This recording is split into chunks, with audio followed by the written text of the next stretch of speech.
tema que ficamos responsáveis para apresentar é o tema tratamento de óleo, da disciplina PPP. Os componentes são Diego, Érica, Francisco, Maiara, Nandara e Pedro.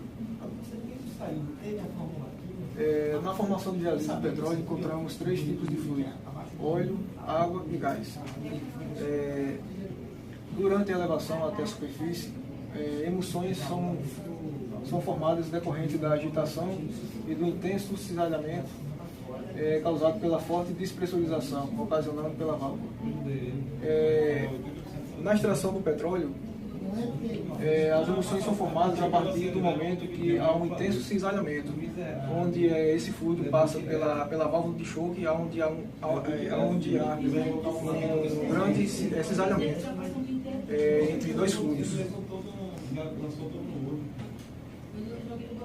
As emulsões formadas são misturadas de 2 líquidos emissíveis, que são encontrados dispersos no outro em forma de gotículas, que se estabilizam pela ação de agentes emulsificantes. No caso, para ter uma emulsão estabilizada, é necessário que sejam 2 líquidos emissíveis para que haja uma estabilização. E, no caso, é necessário também de agentes emulsificantes. As emulsões são apresentadas dos seguintes tipos: óleo em água, onde a água é a fase contínua, e do tipo água em óleo, onde o óleo é a fase contínua. No caso, óleo em água é onde a água é a parte maior e o óleo é a parte que está em gotículas. E o tipo água em óleo, onde o óleo é a fase maior e a água é onde está a parte fase de gotículas. Bom, é denominada emulsão a mistura de 2 líquidos emissíveis quando uma das moléculas ela está dispersas umas nas outras. Como podemos observar aqui na imagem, nós temos 3 tipos de emulsões. Óleo na água, onde a água está sendo a parte externa, a água no óleo, onde o óleo está sendo a parte externa, e as emulsões de múltiplos estágios, que quando temos uma emulsão de água e com grandes gotículas de óleo e a água está dispersa nela. Assim. Bom, a estabilidade das emulsões ela se dá quando 2 moléculas, como falei anteriormente, elas são dispersas umas nas outras, como ocorre mais na água com óleo. A água são as mais indesejáveis. A estabilização ela ocorre através de agentes emulsificantes. Os agentes emulsificantes são as resinas, os asfaltenos, parafinas pesadas, ácidos naftênicos pesados, sulfetos de metais e a argila. A agitação ela é feita através do manifold ou bombas de restrições e ela vai até o tempo de resistência. Quando chegar no tempo de resistência é quando a emulsão ela vai estar estabilizada. Através da natureza química dos compostos emulsificantes contidos na interface, 2 mecanismos de estabilização podem ser observados, que são por repulsão elétrica e o por impedimento esférico. O por repulsão elétrica, os grupos polares dos emulsificantes são capazes de se misturar eletricamente com a água, criando assim uma camada superficial, que ocasiona a repulsão entre as gotas e impede o contato entre eles. Esse tipo de estabilização, no entanto, é mais comum quando a fase externa é a água, nas emulsões do tipo óleo e água. E o por impedimento estérico, o mecanismo por impedimento estérico ele é através de compostos asfaltênicos com pesos moleculares elevados, com presença de sólidos, são depositados na interface de emulsões de água com óleo, quando o óleo está na fase externa, e dificultando a aproximação das gotas de barreiras físicas como películas ou filme interfacial. O processo de desestabilização consiste em quebrar as limitações presentes nas emulsões para que dessa forma seja possível separar a água do óleo. Nas águas oleosas é preciso que haja um processo de redução da estabilização para que assim os fluidos possam se unir. Para que a separação aconteça, é necessário um conjunto de processos de desestabilização das emulsões, que são eles coagulação, floculação, o creaming e a coalescência. O processo de coagulação ele consiste na adição de desestabilizadores na forma de íons inorgânicos, como eletrólitos inorgânicos. Ele tem a função de diminuir a espessura das camadas entre as partículas, podendo assim reduzir a repulsão entre elas, fazendo com que elas se unam. O processo de floculação ele consiste já na união das moléculas. Os dois processos eles são conjuntos, pois um diminui a repulsão das partículas e o outro é responsável pela sua união. Esses processos eles podem ser feitos com sais inorgânicos e polímeros sintéticos. A quantidade usada vai de acordo com a estabilidade das emulsões, para que seja possível obter uma maior eficiência na retirada do óleo. O processo de creaming ele já é responsável pela densidade, ou seja, quando as gotas começam a se juntar, a sua densidade começa a ficar diferenciada do fluido, o que faz com que eles vá para a superfície. No caso da emulsão do óleo na água, o óleo sobe formando uma camada na água. E o processo de coalescência ele é exatamente a parte irreversível, ou seja, as gotas elas começam a subir e vão formando aquela camada, elas vão se juntando e aí a retirada dele pode ser facilmente feita.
Aqui no processo de separação, temos a entrada de água e óleo.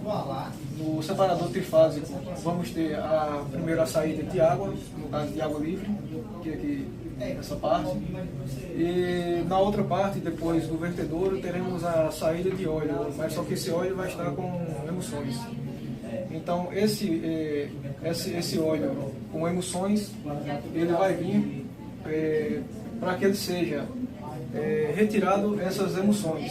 Então, temos aqui o aquecimento, que é por vaporização, ou por desemulsificantes, que é um dos processos mais utilizados, ou então pelo campo elétrico. No campo elétrico temos duas opções, que é o de corrente contínua e o de corrente alternada, que é no caso aqui do tratamento eletrostático, que no caso só uma coisa, voltando, no desumidificante, o tratamento é um tratamento térmico, no caso, e é utilizado em campos terrestres. E aqui no campo elétrico, ele é mais utilizado em plataformas com baixa e alta velocidade.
vamos falar agora sobre as novas tecnologias que estão sendo desenvolvidas para o tratamento de óleo.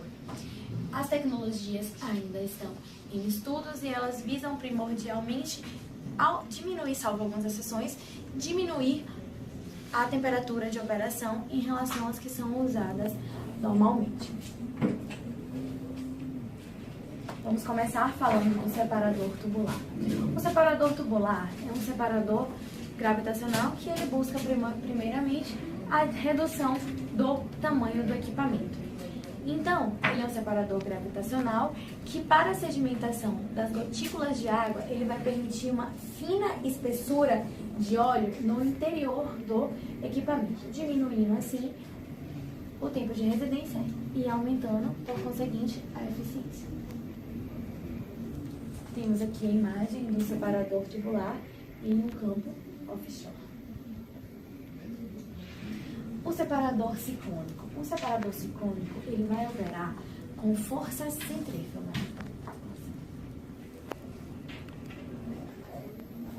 A emulsão vai entrar tangencialmente ao equipamento. Logo após ela entrar, ela vai entrar em uma seção cônica de diâmetro menor. O que vai ocorrer? Vai aumentar a sua aceleração e aumentar a força centrífuga. O óleo mais denso, ele vai para as paredes do equipamento, e sai por aqui, né? E os menos densos, eles vão se direcionar ao centro do equipamento. A centrífuga, como o próprio nome sugere, ela vai operar utilizando forças centrífugas. Elas, ao contrário ela vai ser a exceção quando eu falei em relação ao aumento a redução das temperaturas, me perdoe, a redução das temperaturas utilizadas, ela vai operar com elevadas temperaturas, mas elas são direcionadas a um ambiente offshore com óleos pesados, ok? Aqui nós temos a centrífuga, né? Temos aqui, ó, a entrada da emulsão, vai entrar por cá. Aqui nós teremos a saída de óleo e a saída de água, tudo superior. E aqui, onde vai ser o disco cônico, o cesto, o acelerador aqui, onde vai ocorrer a separação. Aqui nós vamos ter o captor de óleo, o captor de água que vai direcionar para cá. Enquanto aqui nós vamos ter a captura do óleo, que vai sair por aqui, ok? Os coalescedores eletrostáticos, como também os próprios nomes sugerem, os coalescedores eletrostáticos, eles vão buscar o aumento da taxa de coalescência das gotículas de água, permitindo a formação de um campo elétrico, e ele vai utilizar esse campo elétrico para aumentar a sua eficiência. Então, aqui nós temos a simulação, ó, de um coalescedor eletrostático. Nós vamos ter a entrada da carga entrando aqui por cima, ok? Aí aqui nós vamos ter a saída de água aqui por aqui, a saída de óleo, saída de gás. E aqui é onde vai ocorrer aí a... Então, o objetivo do tratamento de óleo é você pegar no processamento primário a separação das fases óleo, água e gás e você tentar equilibrar essa concentração de óleo para as refinarias e transportes também para exportações. Então você precisa fazer essas remoções de emulsões para poder você conseguir transportar a uma porcentagem que é o limite padrão para a produção nas refinarias que não possam ocasionar algum problema operacional. Se você tem formações de gás, formações de água dentro do petróleo, você acaba dificultando o refino e ainda prejudicando os equipamentos que vão estar no processamento do refino. E ele se dá através dessas três fases, onde você faz o tratamento da água também, faz o tratamento do óleo e faz o tratamento da água. Essas três fases são contidas em cada tratamento diferenciado. Então, o mais importante que nós obtivemos aqui é o tratamento do óleo, que é onde você tem uma receita maior, onde você tem um consumo maior de combustíveis, e você precisa estabilizar esse petróleo para que possam ser levados a fornecer derivados deles com um padrão que são estabelecidos pela API, que são a medição de BSW, que são gás, água e sedimento, e a salinidade, para você não ter alguns problemas operacionais durante o refino do petróleo.